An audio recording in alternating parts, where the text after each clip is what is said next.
La Sociedad Española de Radiodifusión presenta... Ser... ¡Viva la radio! Podcast. Siempre.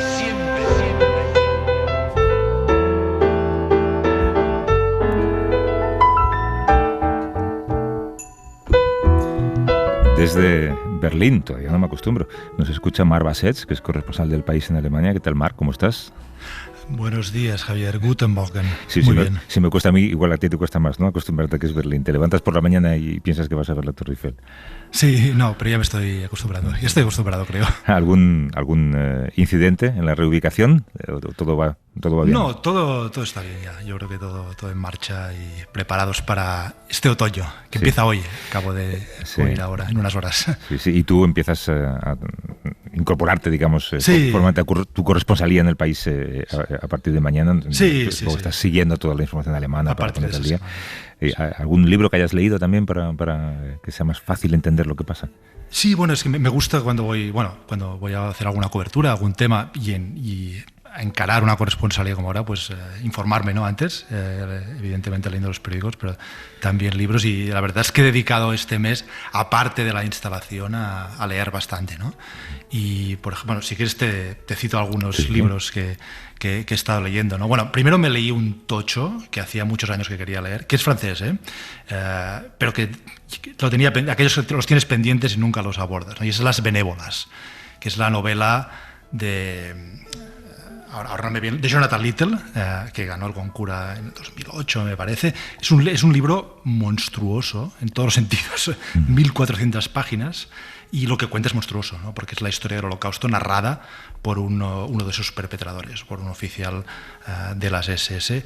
Y eso es un libro de verdad que recomiendo para meterse en lo que fue el Holocausto, acontecimiento, crimen fundamental en la Alemania, para entender la Alemania contemporánea, ¿no? Editado por Galaxia Gutenberg en español.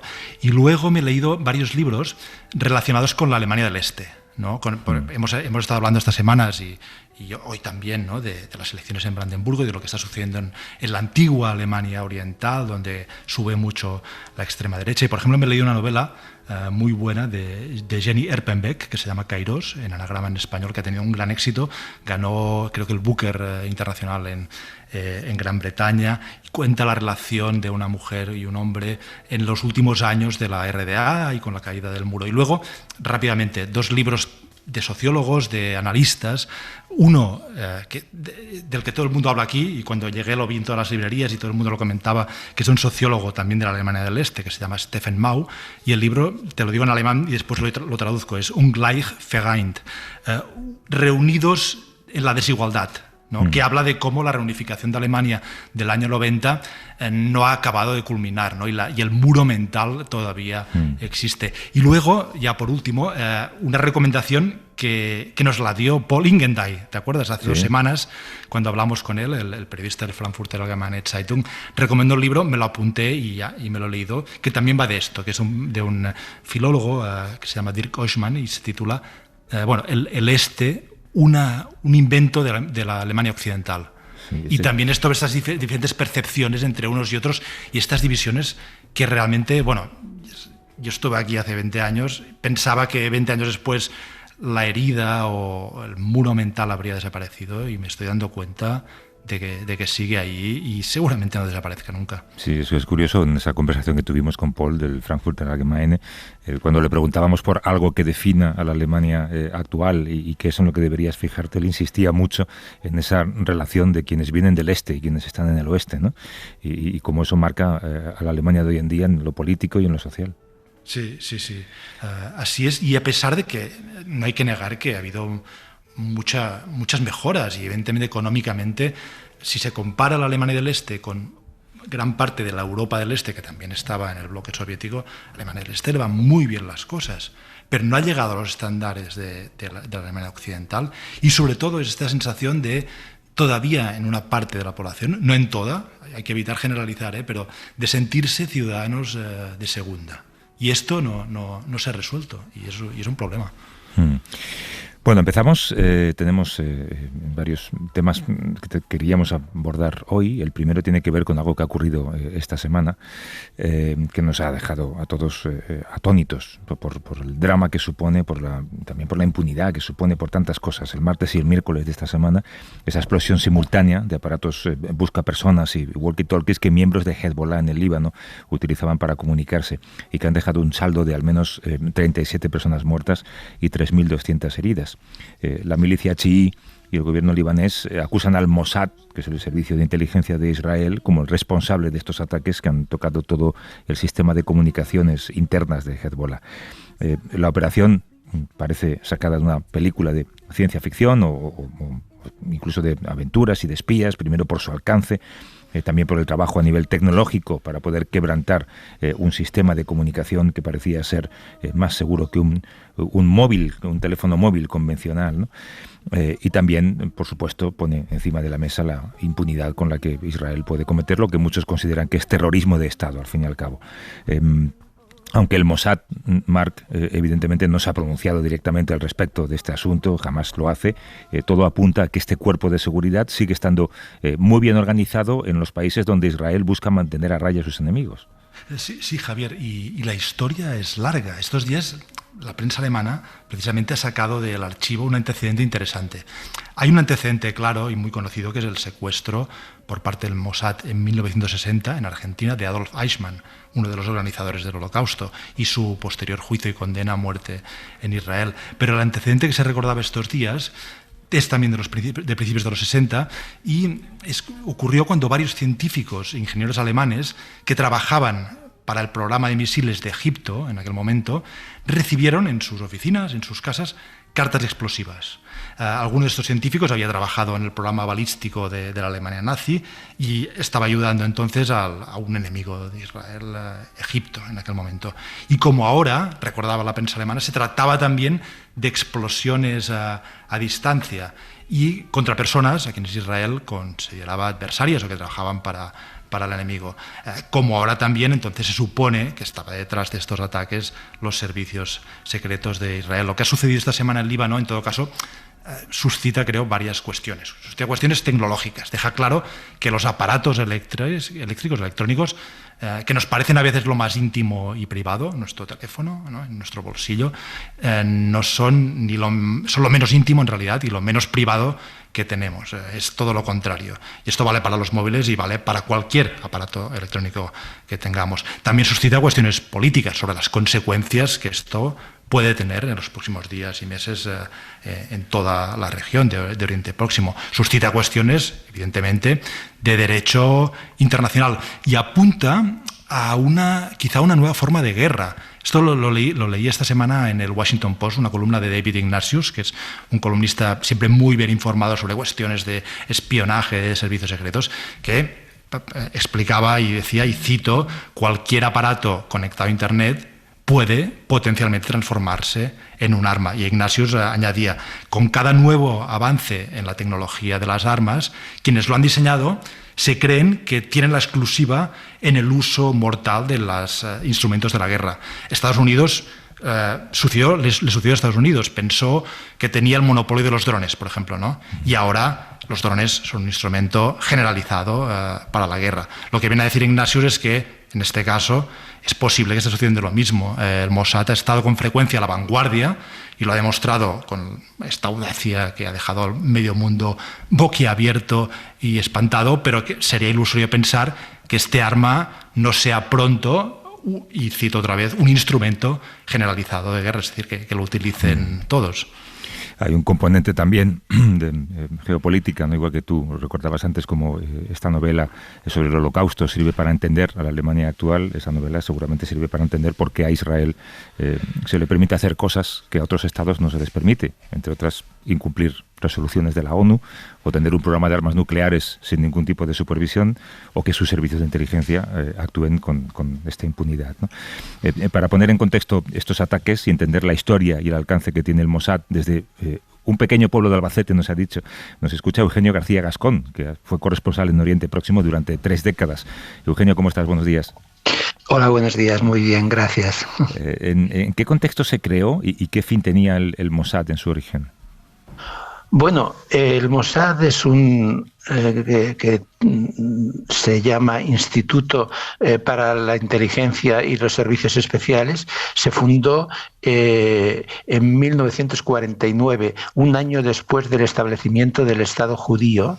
Lo fundó David Ben Gurión, que era primer ministro, para unificar, cuando realizó una operación para unificar los servicios de inteligencia y distribuirlos.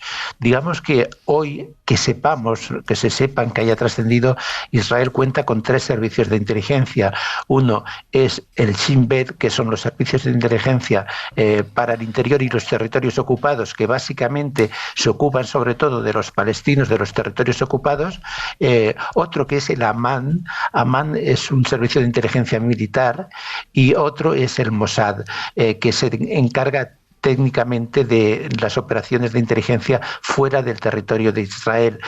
Los 3 servicios cuentan con unidades especiales, como por ejemplo la unidad llamada en hebreo Shmona Mataim, 8200, que es una unidad de espionaje, de interferencias telefónicas, por ejemplo, que es una unidad muy potente y que actúa sobre todo con los palestinos, pero que también tiene departamentos que se encargan de realizar espionaje fuera del país, es decir, que en cierta manera pues complementa un poco al Mossad y le apoya. Estas son las 3 organizaciones, los 3 institutos que realizan operaciones de espionaje en Israel que son conocidas fuera del país. El Mossad, digamos que cuenta con, según algunas estimaciones, entre 7.000 y 8.000 personas que trabajan directamente para el Mossad, que es un número bastante grande si tenemos en cuenta que Israel es un país con una población de 9 millones de habitantes. Trabajan para este instituto, que es como se llama en hebreo, el Mossad significa instituto, y tiene un presupuesto de 2.500 millones de dólares aproximadamente.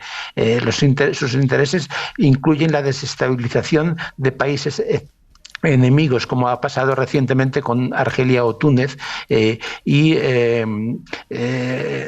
bueno, es un instituto que ha ido cambiando poco a poco sus intereses según las necesidades del Estado judío. ¿Recuerdas empresas o tapaderas que haya podido usar el Mossad para poder operar en el extranjero? Porque en el caso que nos ocupa, de lo que ha ocurrido esta semana, no se sabe muy bien en qué momento ha podido interceptar esos cargamentos con aparatos walkie-talkies y con buscas, o incluso crear su propia empresa y hacerla pasar como una empresa en otro país, ¿no?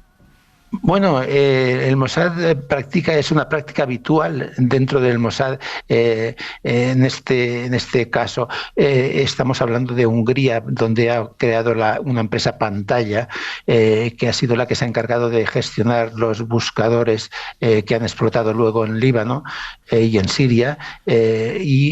Bueno, es una práctica habitual y realmente solo se puede realizar esta práctica contando con el visto bueno o con el hecho de que los países donde se produce esto miran hacia otra parte y no intervienen cuando detectan estas operaciones especiales del Mossad. En el caso de Hungría, tenemos que el presidente, el líder de húngaro, Viktor Orbán, es un gran aliado de Israel y de Netanyahu. Por tanto, perfectamente cuadra que en este caso el Mossad haya establecido una empresa Pantalla en Hungría para gestionar todo el tema de los buscadores personales. Bon dia, Eugènia. Aquí Marc des de Berlín. ¿Cómo se explica esta capacidad, digamos, tecnológica que es asombrosa, este ingenio, y que alimenta además la reputación del Mossad como un servicio secreto casi, temible y casi legendario?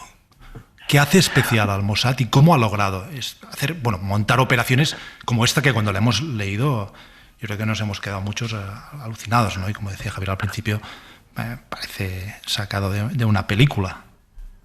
Buen día.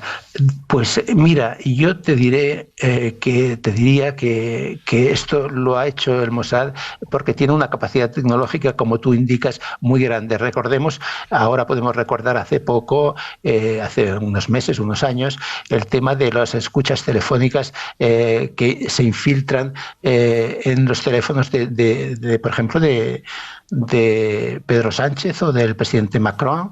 Se han infiltrado a través de Marruecos en este caso, pero con programas desarrollados por las empresas israelíes, y es cierto pues que ellos dedican una gran parte de sus esfuerzos al tema tecnológico, de ahí que estén muy avanzados y que operen con otros países vendiendo tecnología punta, lo que supone que ellos deben tener tecnología todavía más avanzada que no venden al extranjero, con la que no comercian. Bueno, es un país que dedica un gran esfuerzo a la tecnología, y como se ha visto con las intercepciones telefónicas, pues disponen de programas que no tienen los demás países del mundo y que incluso lo pueden comerciar todavía porque tienen otros programas que están más desarrollados y que no comercian seguramente. El periódico The Guardian, Eugenio, destapó que Yossi Cohen, que es un exdirector del Mossad, supuestamente amenazó a una exfiscal de la Corte Penal Internacional para evitar que se investigara a Israel por crímenes contra Palestina. Estamos acostumbrados a ver, y en Estados Unidos lo hemos vivido y lo hemos cubierto también, cómo la CIA, incluso en sus operaciones secretas, tiene que dar explicaciones al Comité de Inteligencia del Congreso a puerta cerrada, lógicamente, pero está de alguna manera regulado. ¿El Mossad da explicaciones alguna vez a alguien que no sea directamente a Netanyahu en este caso? Efectivamente, el Mossad, de quien recibe las autorizaciones y todo, hay un ministerio de inteligencia, pero realmente el que se encarga, lo ha habido algunas veces, el que se encarga de supervisar todo esto es el primer ministro, en este caso es Benjamín Netanyahu, y él es el que sigue, hace el seguimiento y autoriza las operaciones del Mossad, especialmente cuando son operaciones más complicadas o más audaces. Esto es una cosa así, ¿no? Es el primer ministro quien da el visto bueno a esas operaciones, y realmente el Mossad no tiene ninguna otra persona a la que debe dar explicaciones de lo que hace. Es simplemente el primer ministro, y él se encarga, Netanyahu se encarga de dirigir la política. Recordemos una cosa que es importante recordar, y es que en estos momentos el Mossad es el grupo, el Instituto de Servicios de Inteligencia israelí que está mejor visto en Israel, porque ha sido el único que no ha estado implicado en el fiasco del 7 de octubre de hace un año, de los atentados del 7 de octubre, porque ellos se dedican es un servicio para el extranjero, por tanto no ha tenido nada que ver, a diferencia del Shin Bet, que es el servicio secreto para el interior de Israel y los territorios ocupados. El Mossad no ha tenido nada que ver con el fiasco del 7 de octubre, y por lo tanto es el Instituto de Investigación de Inteligencia que mejor parado ha salido de todos estos problemas. Eugenio, ¿qué sensación dirías que ha quedado en la sociedad israelí después de esta operación? ¿Es orgullo por lo que ha hecho el Mossad? ¿Miedo por lo que pueda venir? Y en Beirut y en Líbano, ¿cómo se respira, o cómo crees que se respira en estos momentos el ambiente ahí después de lo ocurrido esta semana? Pues mira, en Israel ha sido un chute de optimismo después de la tragedia del 7 de octubre, ver que sus servicios de inteligencia tienen la capacidad de realizar una operación tan audaz como esta de los buscadores personales, ¿no? Entonces, pues hay un gran sentimiento de pues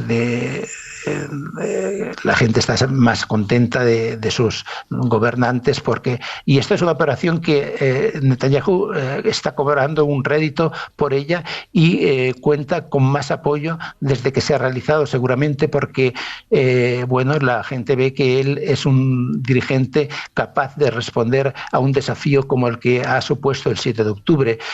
Por eso hay una gran cantidad de israelíes, un porcentaje muy elevado, que siguen apoyando a Netanyahu, y con más fuerza después de lo ocurrido esta semana.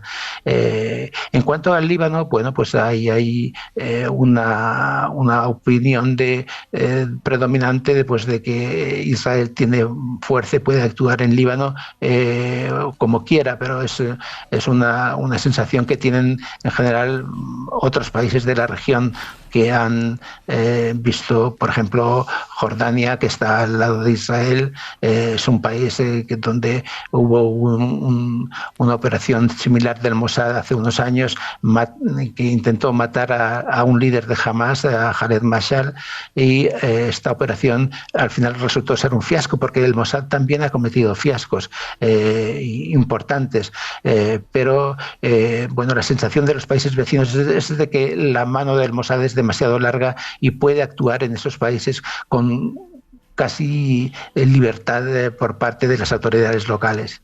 Y la permisividad internacional frente a Israel es legendaria también. Eugenio García Gascón, que es corresponsal en Oriente Próximo, lo ha sido durante 3 décadas. Gracias por atendernos, Eugenio, un abrazo. Muchas gracias a vosotros. Hasta luego. Marc, quédate un momento, tenemos que hacer una pausa para una desconexión, pero luego vamos a hablar de algo que puede llegar a ser también peligroso en guerras y en conflictos. Muy bien.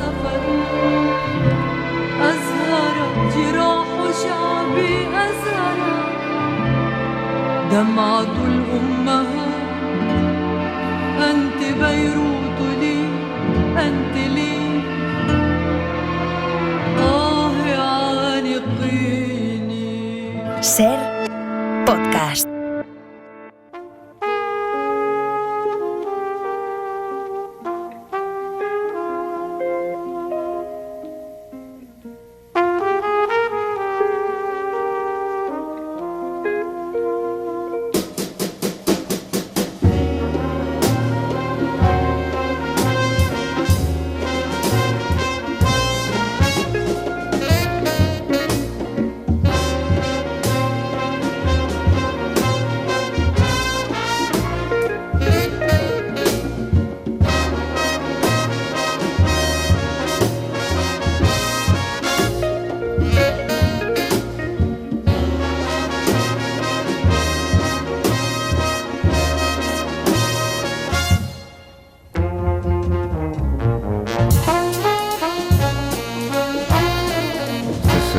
Bobby Bryant, Marc.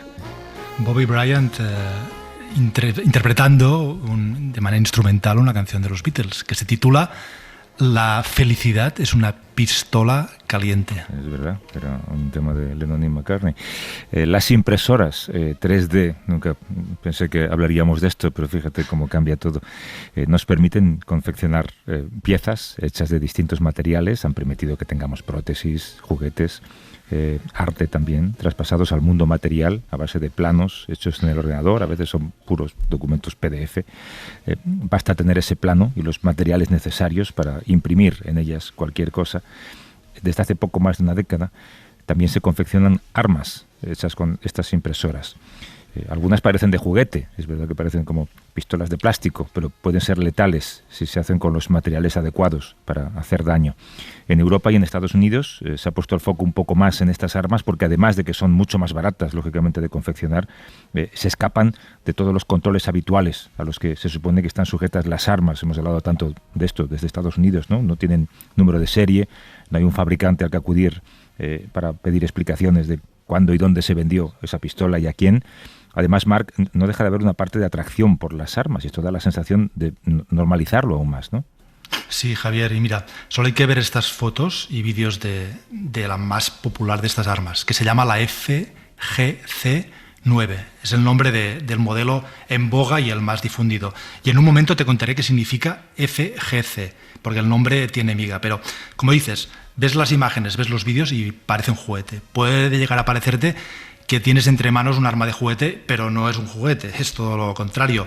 La FGC-9 es un arma semiautomática de fabricación casera que, esto lo leí hace unos días en un reportaje en el New York Times, se ha encontrado en manos de paramilitares neoirlandeses, de insurgentes en Birmania, de neonazis en España, donde en el 2021, concretamente en Tenerife, se desmanteló un taller ilegal de fabricación de estas armas. No es una pistola como las demás, porque tiene la particularidad de que, además de servir para matar, arrastra o difunde una ideología. Es la ideología de lo que se podría llamar el libertarismo americano, la defensa del derecho a llevar armas. Viene a ser este arma una demostración práctica de que todo el mundo, literalmente todo el mundo, y sin ningún control, puede tener y acceder a un arma de fuego. El reportaje que te decía del New York Times localizaba a una de las figuras centrales en el boom de estas armas, uno de los responsables de la difusión de estos libretos o PDFs de instrucciones para construir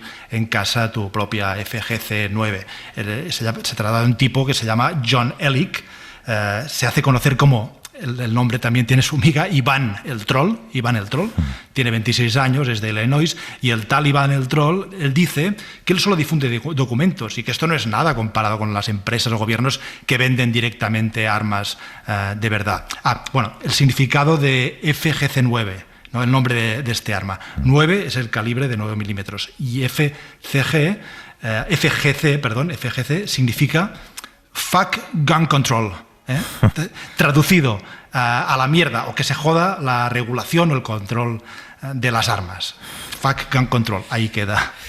Para entender si estas armas modifican el tráfico entre grupos criminales, nos atiende desde Tijuana, son 9 horas menos, así que agradecemos el horario, Guadalupe Correa Cabrera, que es especialista en seguridad y profesora de políticas en la Universidad George Mason en Virginia, en Estados Unidos. Guadalupe, ¿cómo estás? Buenos días.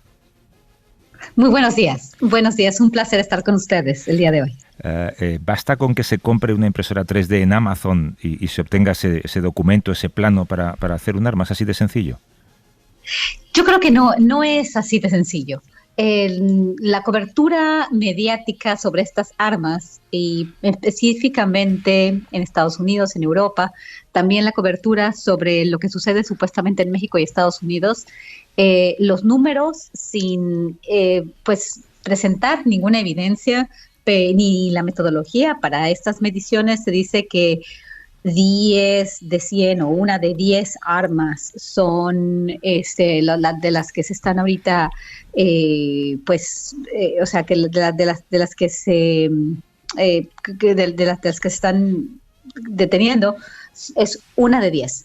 Pero en realidad es una tecnología que todavía habría que entender mejor cómo funciona. En algunos reportajes también se dice que la calidad y la durabilidad de los accesorios pueden ser inferiores, pero es interesante que supuestamente con un PDF, con instrucciones, con una impresora 3D, se pueden hacer pistolas de plástico, ¿no? Pistolas de juguete. Ahora bien, habría que hacer un poquito más de información sobre esto, pero no es sencillo porque son armas de precisión, donde se tienen que usar por especialistas. Claro que se entiende que hay lugares donde se fabrican, donde las personas son especialistas, pero deben de ser especialistas en fabricación de armas. No cualquiera las puede hacer en su casa. ¿Por cuánto puede salir fabricar un arma de este tipo una vez que tienes la impresora? Algunas personas, algunos de los reportajes que se manejan, se habla que $100, un aproximado de $100, lo cual es prácticamente nada. Pero también depende, ¿no? Porque hay algunas armas que algunas son de plástico y otras partes se venden como kits de armas que no son necesariamente de plástico, ¿no? Si nosotros vemos cómo se fabrican, algunas tienen otras partes, ¿no? Pero debes de ser realmente especialista en la fabricación de armas para poder hacerlas, ¿no? Entonces, realmente grupos de delincuencia organizada que están vinculadas con expertos en producción de armas son las que pueden realmente hacer armas que tienen precisión, que tienen calidad, que tienen durabilidad. No cualquiera las puede hacer, y eso es interesante porque la cobertura nos dice que cualquiera puede hacerlo y que cada vez se utilizan más. Sin embargo, yo tendría mis reticencias a entender todo esto, ¿no? ¿Por qué? Porque, por ejemplo, en el caso de México, la mayor parte de las personas utilizan las armas tradicionales, no las 3D, aunque supuestamente en los decomisos hay una cantidad de armas 3D. Sin embargo, como dije antes, no cualquiera las puede hacer. Hola, buenos días, Guadalupe. ¿Quién está fabricando hoy día este tipo de armas 3D y quién las está usando en el mundo? De acuerdo con los reportajes, quien está usando estas armas, pues son grupos de delincuencia organizada o inclusive, en el caso de los Estados Unidos, de Europa, algunas personas, actores individuales, pero grupos de delincuencia organizada. La información, si uno atiende a todos los reportajes, es muy esporádica, es un poco, digamos, no muy completa. Y pues bueno, supuestamente son carteles, son grupos delincuenciales, son grupos de sicarios y bueno, también aparentemente guerrillas, grupos armados en todo el mundo, porque cada vez es supuestamente más fácil utilizar una impresora 3D para fabricar con plástico un arma. Sin embargo, como dije antes, eso necesita mucho más conocimiento. Pero sí se puede pensar que estos grupos de delincuencia organizada, que estas milicias, que estos grupos bien organizados o algunos inclusive actores privados pueden hacer esto, ¿no? Para cumplir sus objetivos, ¿no? Que es usar las armas. Guadalupe, tú nos hablas desde Tijuana, ahora, al norte de México, pero estás a unos pocos kilómetros de San Diego, de California. Este tipo de armas, armas de plástico, voy a llamarlas, de alguna manera, ¿cruzan también la frontera hacia la delincuencia mexicana? Eso es algo muy interesante porque aparentemente las partes, en México, por ejemplo, llegan a algunas partes de Asia, porque ahora hay estas plataformas pues de venta de estas partes, estos kits. Supuestamente algunas de estas partes vienen de Asia y bueno, existen estos PDFs, existen estas impresoras que también vienen de Estados Unidos, pero realmente hay poca información para el público en general para entender quién está proveyendo, o sea, quién provee de esta tecnología. No solamente las impresoras, las partes de plástico y estas otras armas, que algunas son partes de plástico y estos kits donde también hay partes de metal. Entonces, hay que tener mucho cuidado en hacer conclusiones para decir, bueno, esta es la nueva tecnología que todo el mundo puede usar y cualquier persona puede construir un arma. Pero en realidad, ¿de dónde vienen? Supuestamente se producen en México para usarlas en México. Y esto es muy interesante. En España también supuestamente se han producido, ha habido muchos reportajes sobre la utilización de estas armas 3D. Sin embargo, pues como digo antes, la precisión, la calidad, la durabilidad, pues suelen ser inferiores en comparación con los accesorios fabricados con métodos específicos, ¿no? de fabricación de armas. O sea que podríamos decir que un delincuente o un criminal preferirá siempre el arma tradicional, el arma metálica, y que por el caso mexicano son de fácil acceso cruzando la frontera en Estados Unidos. Muy fácil. En realidad, pues puedes pasar a Texas, donde hay muy poca restricción a la compra de armas. Cualquier ciudadano estadounidense puede comprar en las armerías pues toda cantidad de armas que quieren y se lo pueden vender a una persona que pertenece a un grupo de la delincuencia organizada, que son armas pues de mucho más calidad y no necesariamente hay muchos controles en las aduanas. Entonces, más bien hay pocos controles en las aduanas, entonces en realidad los grupos de la delincuencia organizada mexicanos tendrían mucho más confianza en un arma que ya se fabricó en los Estados Unidos. En realidad, todavía esta información habría que corroborarla un poco mejor, ¿no? No estoy diciendo que esto no se vaya a generalizar, pero creo que se da por hecho cuando pues estos grupos de la delincuencia organizada, que realmente tendrían que tener precisión, y no utilizar un arma de fabricación casera, pues utilizarían más bien un arma que pueden comprar en Texas en una armería, ¿no? Un arma que puede ser utilizada inclusive por miembros del Ejército de las Fuerzas Armadas.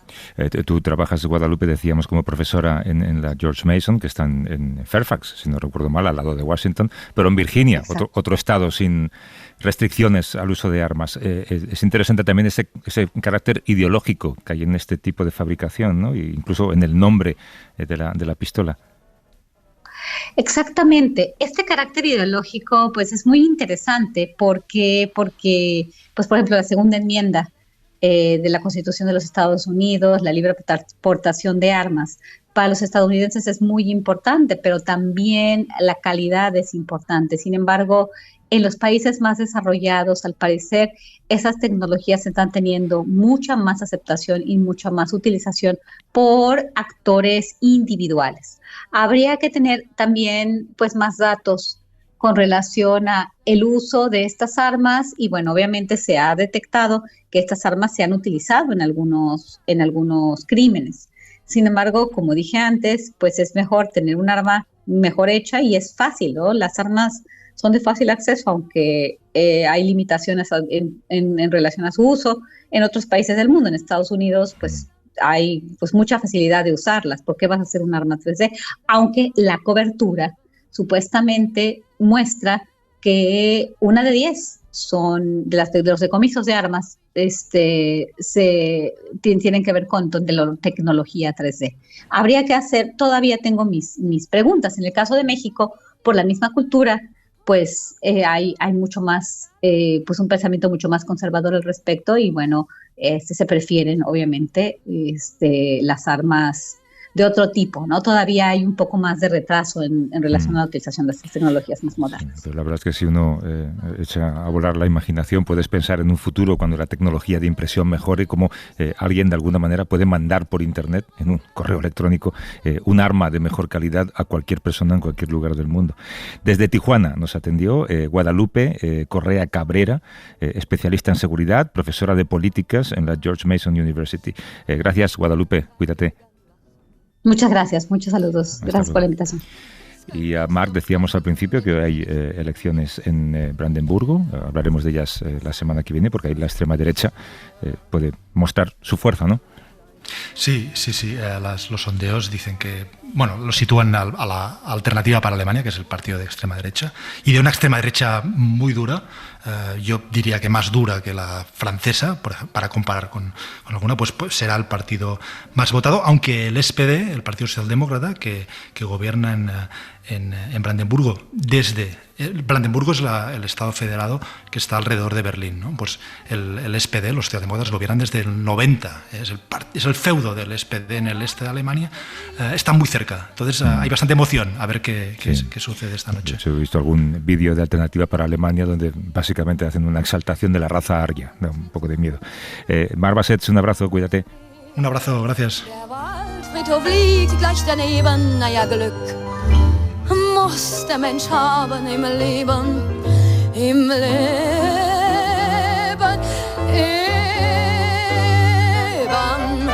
Para no perderte ningún episodio, síguenos en la aplicación o la web de la SER, Podium Podcast o tu plataforma de audio favorita.